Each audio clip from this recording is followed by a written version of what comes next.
Hello， 大家好，下面我们继续和大家来分享泰国和越南之间的工业投资方面的一些信息比较。工业土地价格的比较。首先呢是工业土地的价格的比较，在越南河内周边的工业土地价格大概是每平方米100元到160美元之间，越是靠近河内的市区，那么价格越贵，折合人民币呢大约是每亩土地46万元到75万元。这个价格呢不包括10%的增值税。曼谷周边的土地价格呢大概是每来，泰国是按照来算的，一来是300万泰铢至800万泰铢不等。大部分的中资企业入驻区域都是在罗涌地区，那么土地价格的话呢，折合人民币大概是每亩25万元到35万元左右。那么土地的价格还是略低于越南的河内地区的。土地使用年限的比较，我们来比较一下工业和住宅用地的一些年限。在越南的本国人会拥有土地的永久使用权，包括工业的土地和住宅的用地。那么外国投资者土地使用年限就是50年。刚才说过了，当外国投资者把工业地产或者是住宅卖给越南的本国的居民的时候呢，那么土地呢又自动转为了永久使用权了。在泰国呢，本国人和外国投资者呢都可以享受土地的永久使用权。Nice。当然，外国投资者如果购买土地的前提呢，是要取得政府批准的投资项目。泰国政府对外国的投资项目会有好些类别，这些类别是受到鼓励的。那么这些类别的项目的话呢，就可以去购买永久性的土地。如果不是这些类别，不是受到鼓励的话呢，依然不可以购买泰国的永久性的土地。就是说，具体泰国会有禁止和鼓励的产业名单。房产税、土地增值税比较。下面我们看房产税和土地增值税的比较。在越南是没有房产税和土地增值税的，存在土地的使用税。在越南可以一次性的缴纳50年的土地使用税。刚才我们之前的表达可能不那么精准，这里来纠正一下。一级开发商的出售土地的时候呢，会告知是每年交土地的使用税，还是50年一次来交清。在泰国呢，也是没有土地增值税的，存在着房产税和土地使用税。在中国的土地增值税是占比例比较大的，那么可能会在30%到60%都会有。那么造成的结果就是土地的流通会比较困难。老的企业会顾及到这个增值税非常的巨大，无法出售。那么新的优秀的企业想整合这些土地，非常的难以去买入。工业建筑建造成本比较。下面我们来比较一下工业建筑的建造成本。在越南的话呢，当层的高标准的厂房建设的这个单价大概是每平方米2000元人民币左右。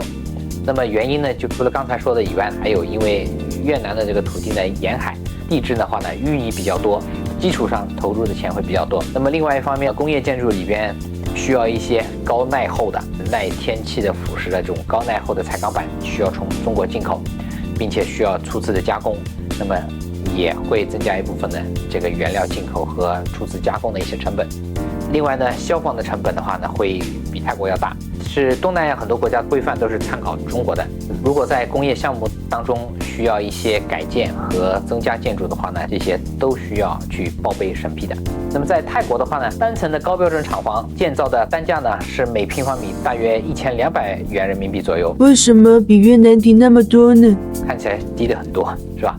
原因呢是曼谷周边的话呢，地质条件比较好，相对来说地势稍微高一些，消防的投入呢非常的低。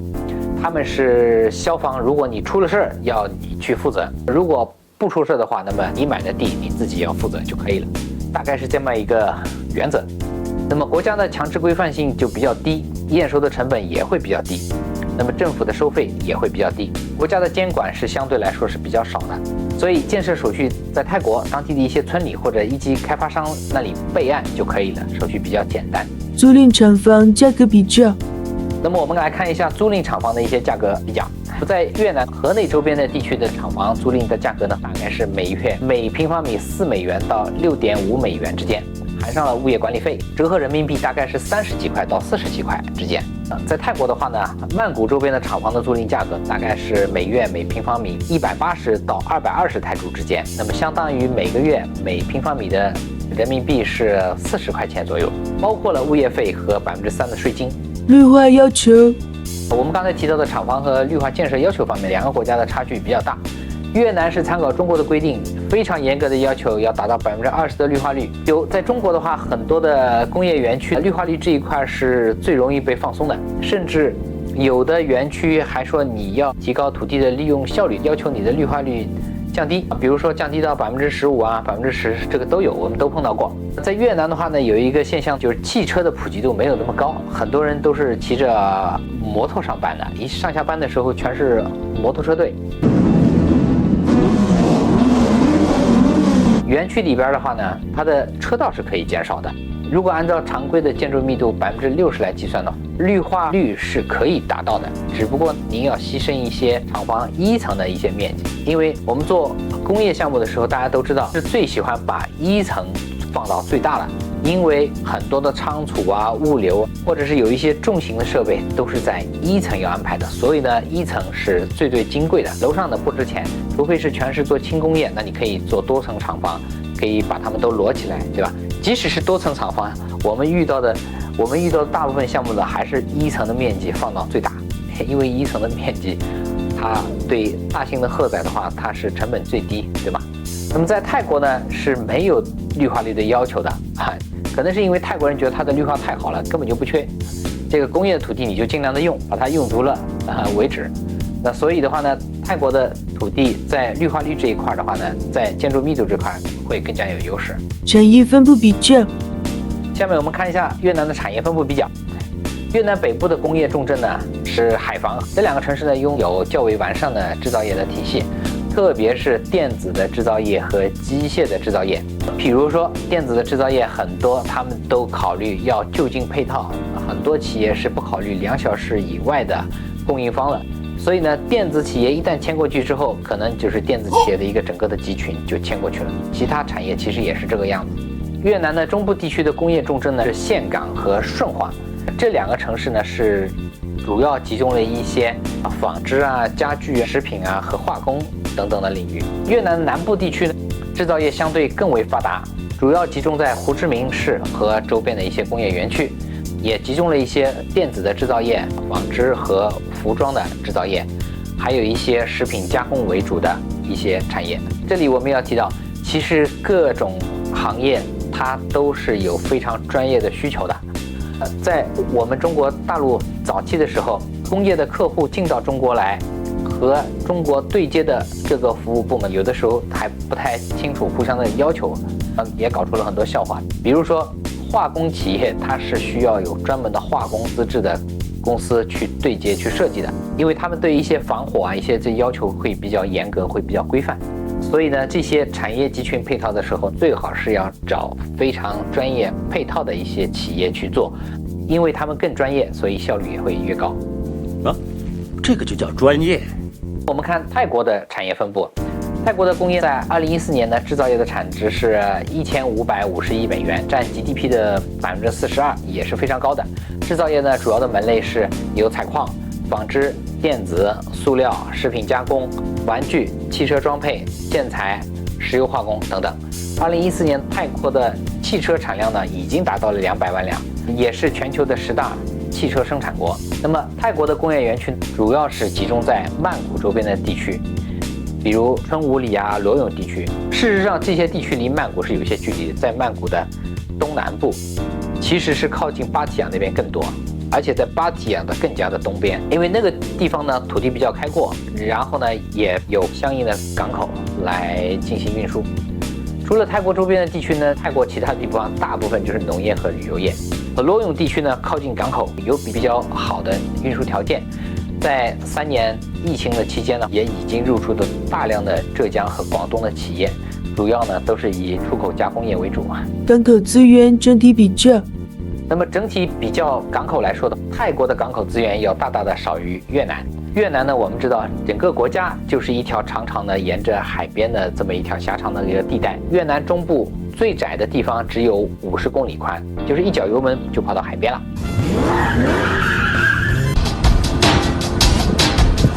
可以说越南所有的地方都靠海，有非常多的港口。当然，不是每个港口都适合作为工业港口。泰国呢，它虽然沿海的地方也很多，但泰国有很多的沿海地区是作为旅游来开发的，也不太适合作为工业的港口。那么，只有曼谷东边的罗涌地区是工业比较集中的。泰国的北部呢，第二大城市是清迈。清迈是一个非常漂亮的地方，资源也是非常的多。但是呢，清迈的运输条件并不是那么好，因为它是一个内陆城市。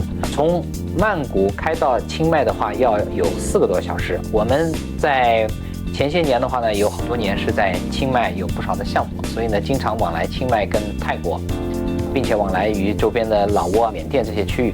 从曼谷到清迈的这个4个小时路程是非常美的，公路条件也是非常好。当然，这个公路不是什么几车道的高速公路，很多就是一个山区的一个道路。在车流量不大的情况下，那个4个多小时的车程是非常的享受的。但是如果期待着清迈未来发展出很大的这个工业地区是不太现实的。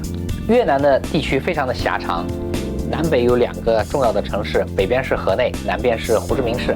河内呢有点像是北京，是政府的中心南边的胡志明市更加像上海的法国殖民地，那么经济也更加发达。投资选择越南还是泰国？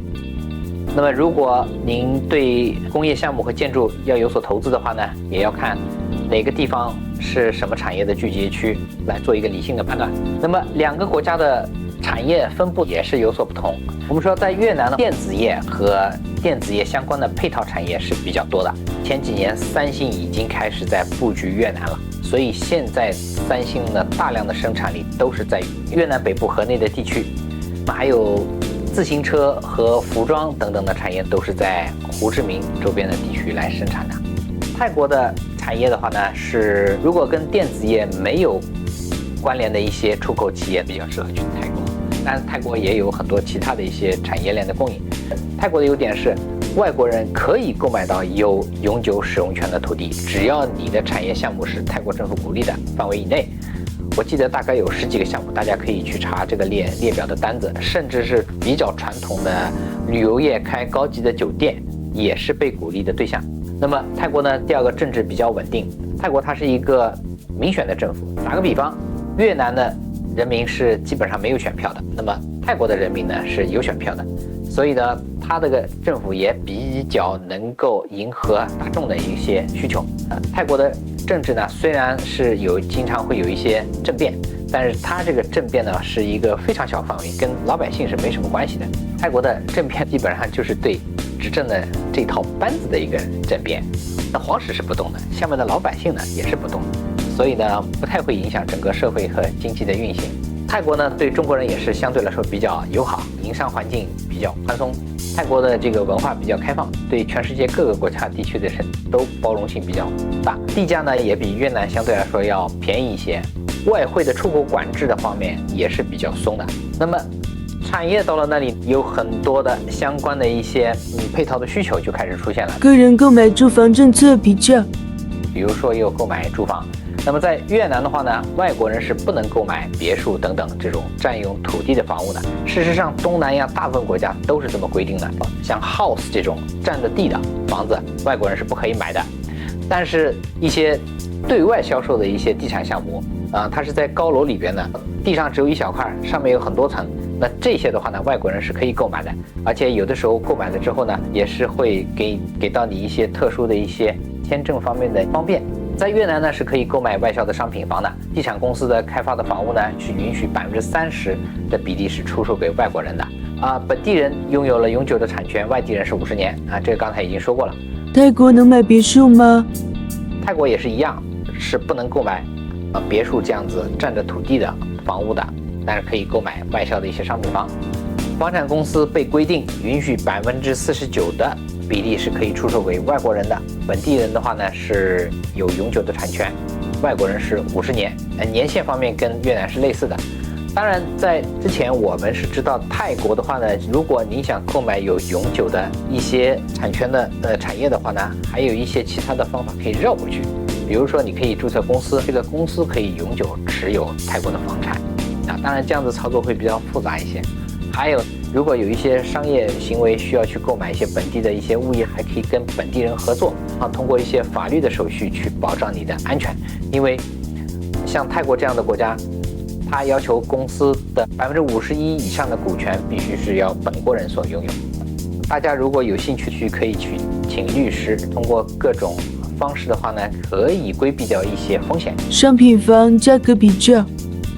我们下面比较一下商品房的一些价格。在越南河内的商品房的价格是每平米大概是$3000到$4000左右，也不便宜哈。对外国人呢销售的这个都是精装修房，房屋销售所说的面积都是室内的净面积，就是套内的面积，或者我们说实用面积，不带国内的这种公摊的一个计算的。